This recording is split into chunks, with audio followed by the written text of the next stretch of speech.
En este video desarrollaremos lo que viene siendo la kurtosis para el ejemplo D que estábamos realizando, donde ya realizamos las medidas de tendencia central, las medidas de dispersión, y ahora vamos a sacar los parámetros de forma en relación a kurtosis y en relación a coeficiente de asimetría.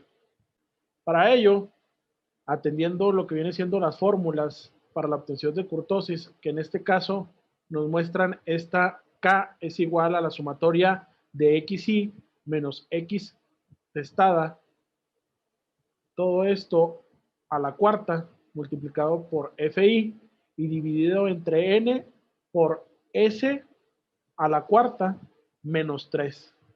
Esta fórmula que vemos aquí a la derecha inferior, está calculada con lo que viene siendo los percentiles. Entonces les voy a pedir que calculen los percentiles que vienen aquí en la fórmula y hagan la división menos 0.5 para que calculen la kurtosis de esa manera. Por lo pronto lo vamos a calcular con esta de acá arriba. ¿Y qué es lo que tenemos que hacer? Nosotros ya habíamos realizado la columna G, la columna H. Teníamos también calculada o podíamos haber calculado la FI, en este caso, acumulando.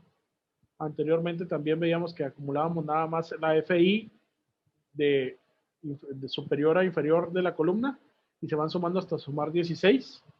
Pero para desarrollar este cálculo de la kurtosis tenemos que desarrollar la J y la K. ¿Y cómo se desarrolla? Simplemente aquí nosotros estamos desarrollando lo que anteriormente estábamos haciendo por cada una de las clases.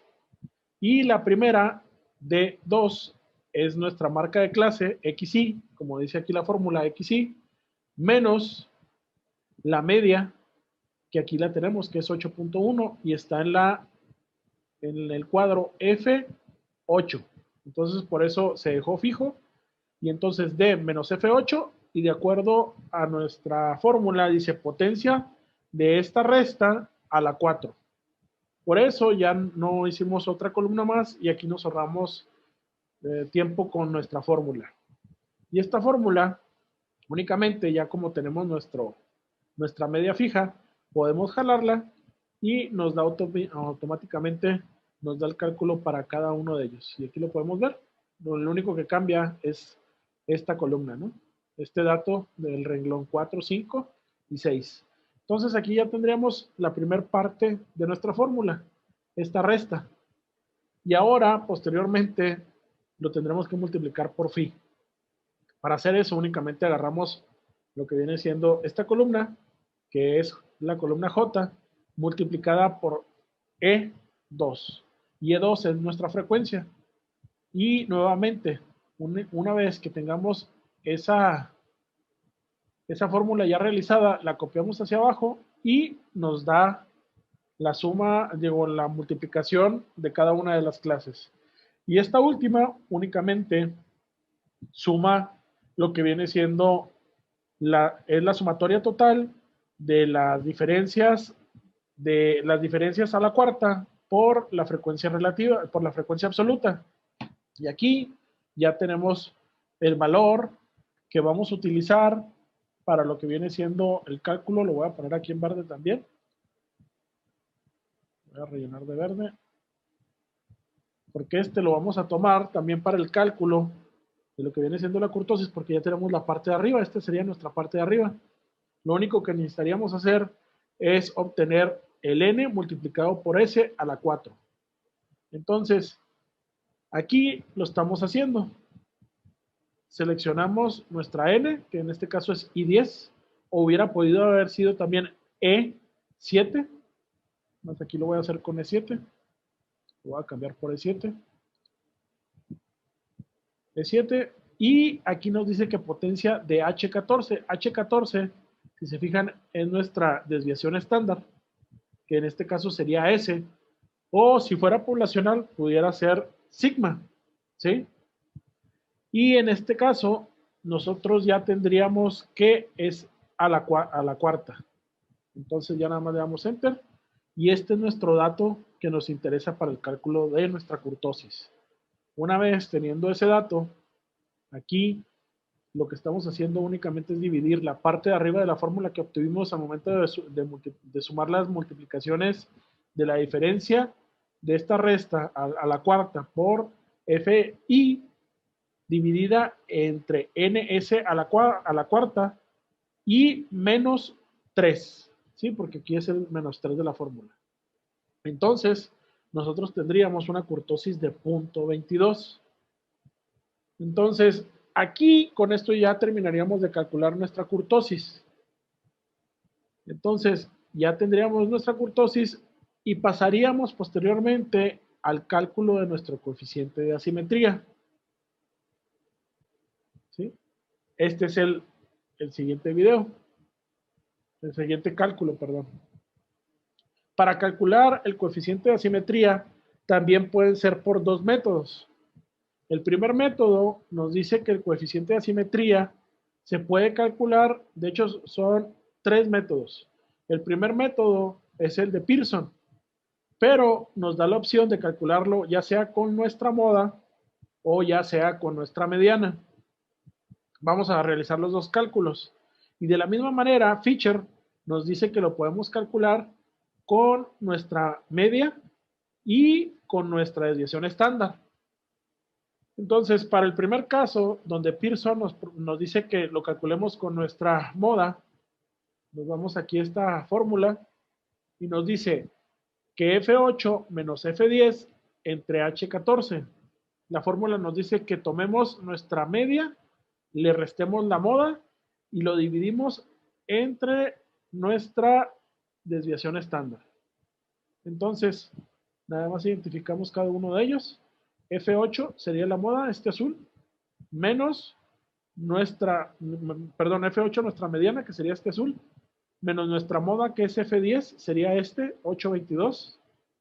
Y esa resta nos la dividiríamos entre la desviación estándar, que es 0.711. Entonces, aquí ya tendríamos completa nuestra fórmula y nos da menos 0.11. ¿Sí? De la otra manera, para el cálculo del coeficiente de asimetría de Pearson en base a la mediana, tomaríamos que es 3 por la diferencia de la media menos la mediana, la diferencia de la media menos la mediana, multiplicado por 3 y dividido entre nuestra desviación estándar. Nuevamente, H14, que es lo que va a dividir la multiplicación de 3 por la resta de media X estada menos mediana. Entonces, aquí nos está dando negativo. Estas coeficientes de asimetría no van a darle el mismo cálculo. Son diferentes caminos, pero siempre que da negativa, la otra da negativa. Y la interpretación para lo que viene siendo el coeficiente de asimetría, si el coeficiente de asimetría es igual a 0, sería simétrica. Es decir, la campana de Gauss sería muy, muy similar de un lado que del otro. Tendría una buena distribución, ¿sí? Tendría una cresta definida. Si nosotros tendríamos que el coeficiente de asimetría es menor a 0, le faltarían datos a la izquierda, ¿sí? O sea, estaría cargada hacia la derecha. La campana estaría jalada hacia la derecha. Y si fuera el coeficiente de asimetría mayor a 0, estaría jalada a la izquierda, pero me faltarían datos a la derecha, ¿sí? Lo voy a dibujar aquí de todas maneras para que ustedes lo vean. Vamos a ponerlo con color rojo. Y nuevamente, si fuera 0, en el caso de 0, ¿sí? Que el coeficiente de asimetría fuera menor a 0, nuestra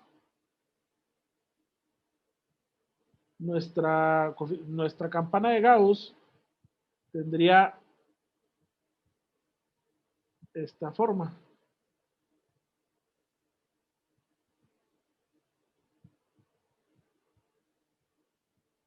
Tendría esta forma, ¿sí? le faltarían datos hacia la izquierda. O sea, es asimétrica hacia la izquierda. Y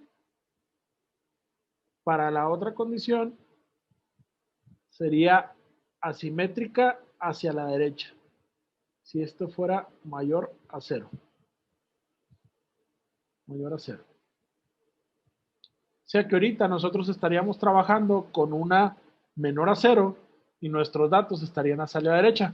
Cuando desarrollemos nuestro histograma, que sería posterior a este cálculo, ya veremos nosotros que si está cargado el histograma hacia la derecha, lo pudiéramos comprobar. Entonces, continuamos con lo que viene siendo ahora el cálculo de Fisher, del coeficiente de asimetría por Fisher. De la misma manera, si estos son negativos, Fisher también tiene que salir negativo. Si sale positivo, este tiene que salir positivo también. Únicamente son indicativos, pero no son comparativos, ¿sí? Con otras coeficientes de asimetría ni con otros. Caracteriza a lo que viene siendo la población y nos habla un poco de cómo está la forma, ¿sí? De dónde es simétrico y dónde es asimétrico. Entonces, el coeficiente de asimetría por Fisher se toma partiendo de lo que viene siendo nuestra marca de clase menos la media al cubo multiplicada por la frecuencia absoluta. Pero entonces aquí nos vimos en la necesidad de desarrollar esta columna L, ¿sí? Dentro de la columna L, aquí ahora se utilizó esta fórmula para no hacer varias columnas. Cada vez vamos haciendo un poquito más complejas las fórmulas. Y es igual a la potencia, es decir, esta resta la vamos a elevar al cubo y la vamos a multiplicar por E2. E2 es la frecuencia absoluta y D2, que es la marca de clase, le estamos restando nuestra media. Entonces ahí tendríamos ya esta resta elevada al cubo y multiplicada por la marca de clase. ¿Sí? Le damos Enter y esta nuevamente se vuelve a copiar agarrando este cuadro y jalándolo hacia abajo hasta aquí, hasta la quinta clase. Ya posteriormente se desarrolla la suma de lo que viene siendo toda la columna. Una vez teniendo este dato, que ya es el total de la parte de arriba del proceso de cálculo de asimetría de Fisher, tendremos que tomar este dato y dividirlo entre n por s al cubo. Y para el cálculo de esto, nuevamente, yo pudiera haber agarrado este 16 que está aquí, pero voy a agarrar este otro, para que vean que es parte de la fórmula. Lo multiplicamos por el cubo de H14. Y H14, ¿dónde lo podemos localizar? Este es H14. Y aquí mismo lo estamos poniendo que lo eleve a cubo y que lo multiplique por la n, que sería lo que nos está pidiendo la fórmula.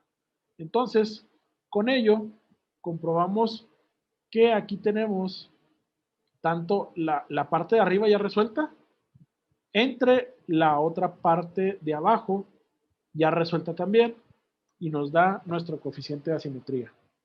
Con esto terminaríamos de caracterizar la forma de nuestro histograma y pudiéramos comprobarlo desarrollando el histograma. Gracias.